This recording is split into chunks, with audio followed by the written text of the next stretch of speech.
सभी दोस्तों को नमस्कार। कैसे हो आप सब? उम्मीद है सब अच्छे होंगे। हम कर रहे थे पॉलिटिकल के मोस्ट इंपोर्टेंट क्वेश्चनों की टेट सीरीज। उसी टेट सीरीज को हम आगे बढ़ाते हैं। आज की टेट सीरीज के अंदर हम वो क्वेश्चन सेलेक्ट करके आए हैं जो आपको आगामी परीक्षा में पूछे जा सकते हैं। तो जो क्वेश्चन आपने पहले किए हुए उनका आंसर आप कमेंट बॉक्स में टाइप कीजिएगा, और जो क्वेश्चन आज आप नहीं करेंगे वो आप अच्छी तरीके से याद कीजिएगा, आगामी परीक्षा के लिए काफ़ी हेल्पफुल रहेंगे।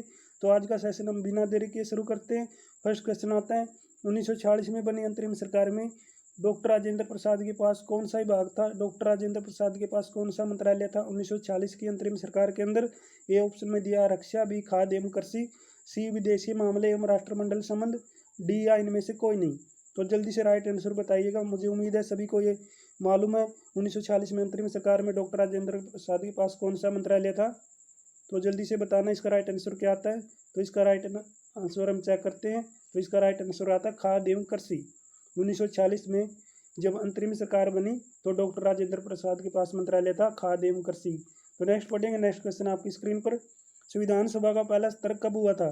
तो संविधान सभा का पहला सत्र कब बुलाया गया था? बिल्कुल साधारण क्वेश्चन है भाई, इसमें तो आंसर आपको डायरेक्ट पता होना चाहिए, ऑप्शन देने की भी जरूरत नहीं। संविधान सभा का पहला सत्र कब बुलाया गया था? ए ऑप्शन में दिया 16 अगस्त 1947, बी 26 जनवरी 1948, सी 26 नवंबर 1946, या डी 9 दिसंबर 1946। तो जल्दी से बताइएगा संविधान सभा का पहला सत्र कब हुआ था, तो कब बुलाया गया था? तो सभी को मालूम होगा। तो इसका राइट आंसर क्या आता है? तो इसका राइट आंसर हम चेक करेंगे। तो राइट आंसर आएगा 9 दिसंबर 1946।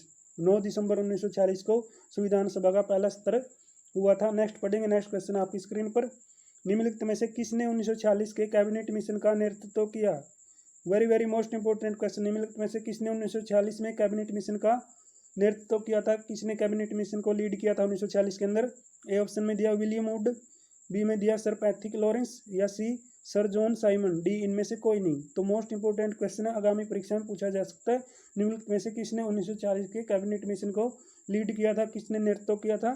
तो इसका राइट आंसर क्या आएगा? इसका राइट आंसर आता है सर पैट्रिक लॉरेंस ने 1940 के कैबिनेट मिशन को लीड किया था। नेक्स्ट पढ़ेंगे। नेक्स्ट क्वेश्चन आपकी स्क्रीन को, संविधान सभा के उद्घाटन अधिवेशन की अध्यक्षता किसने की? तो संविधान सभा के उद्घाटन अधिवेशन की अध्यक्षता करने वाला कौन है?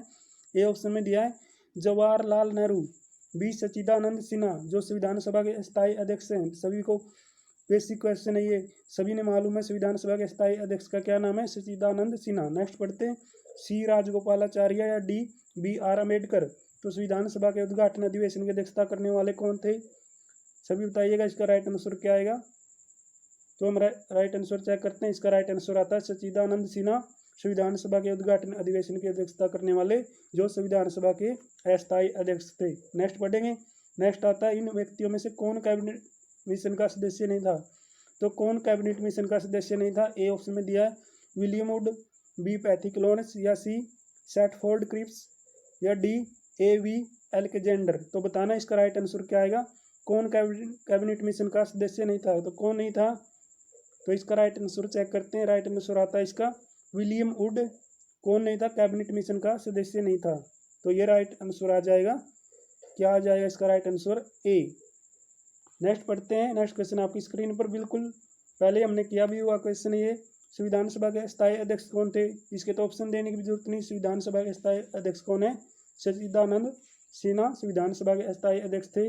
नेक्स्ट पढ़ेंगे। नेक्स्ट क्वेश्चन आपकी स्क्रीन पर, भारत विभाजन के संदर्भ में 1947 में नियुक्त सीमा आयोग की अध्यक्षता किसने की थी? तो भारत विभाजन के संदर्भ में 1947 में नियुक्त सीमा आयोग की अध्यक्षता करने वाले कौन थे? ए ऑप्शन में दिया माउंटबेटन, बी रैडक्लिफ, या सी रिचर्डसन, या डी जेम्स बोल्ट। तो भारत विभाजन हुआ जब 1947 में नियुक्त सीमा आयोग की अध्यक्षता किसने की थी? तो जल्दी से राइट आंसर बताना इसका क्या आएगा। इसका राइट आंसर आएगा रैडक्लिफ। रैडक्लिफ ने 1947 में जब नियुक्त सीमा आयोग की अध्यक्षता की थी जब भारत विभाजन हुआ था।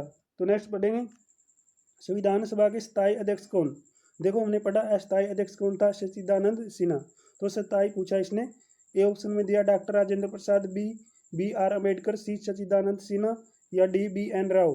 तो जल्दी से राइट आंसर बताओ इसका क्या आएगा। संविधान सभा के स्थायी अध्यक्ष का नाम क्या है? तो इसका राइट आंसर आएगा डॉक्टर राजेंद्र प्रसाद संविधान सभा के स्थायी अध्यक्ष, और अस्थायी पूछे तो सच्चिदानंद सिन्हा। ये बेसिक क्वेश्चन है भाई संविधान से संबंधित। ये सभी को मालूम होगा। तो कमेंट बॉक्स में अपना स्कोर बताइएगा, इनमें से आपने कितने क्वेश्चन सही किए। तो नेक्स्ट आता है कैबिनेट मिशन योजना के विषय में कौन सा तथ्य सही नहीं है। तो कैबिनेट मिशन योजना के विषय में कौन सा तथ्य सही नहीं आता है।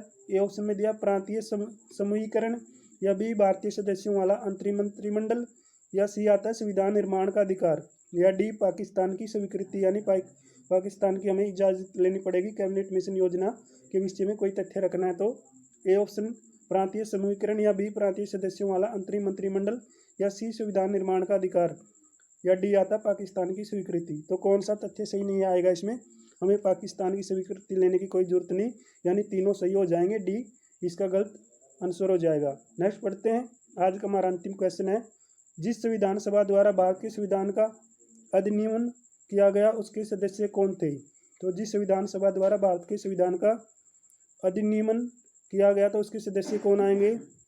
ए ऑप्शन में दिया गवर्नर जनरल द्वारा नामित है, या बी राजनीतिक दलों द्वारा नामित, या फिर सी विभिन्न प्रांतों के विधानसभाओं द्वारा नामित, या डी लोगों द्वारा सीधे निर्वाचित। तो बताइए इसका राइट आंसर क्या आता है। जिस संविधान सभा द्वारा भारत के संविधान का अधिनियमन किया गया तो उसके सदस्य कौन बने थे। तो उसके सदस्य बनने वाले कौन है। तो इसका राइट आंसर आ जाएगा विभिन्न प्रांतों की विधानसभाओं द्वारा नामित सदस्य, यानी सी इसका राइट आंसर हो जाएगा। तो आज के सेशन में हमने पॉलिटिकल के मोस्ट इंपॉर्टेंट क्वेश्चनों की टेस्ट सीरीज की है।